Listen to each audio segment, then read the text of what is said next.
বাংলাদেশের জামাত একটা বাইট দেওয়ার চেষ্টা করতেছে যে তারা খুব সংস্কারের পক্ষে, কিন্তু বিএনপি খারাপ হলেও একদিকে ভালো যে তারা যে সংস্কারের বিপক্ষে এটা জনগণের সামনে সরাসরি বলে।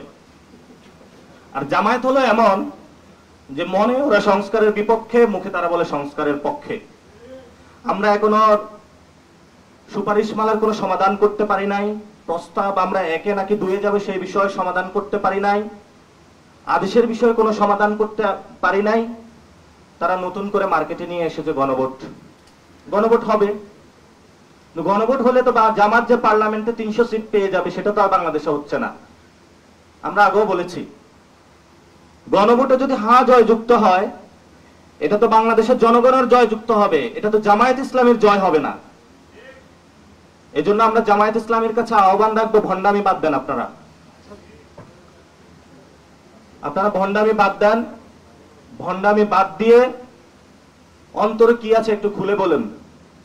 লোয়ার হাউসে পিয়ার কি একটু সিট বার্গেইনের জন্য, যেটা 4 দলীয় জোটে করেছিলেন ওইটাকে একটু বাড়ানোর জন্য চাচ্ছেন নাকি অন্য কোনো কারণে?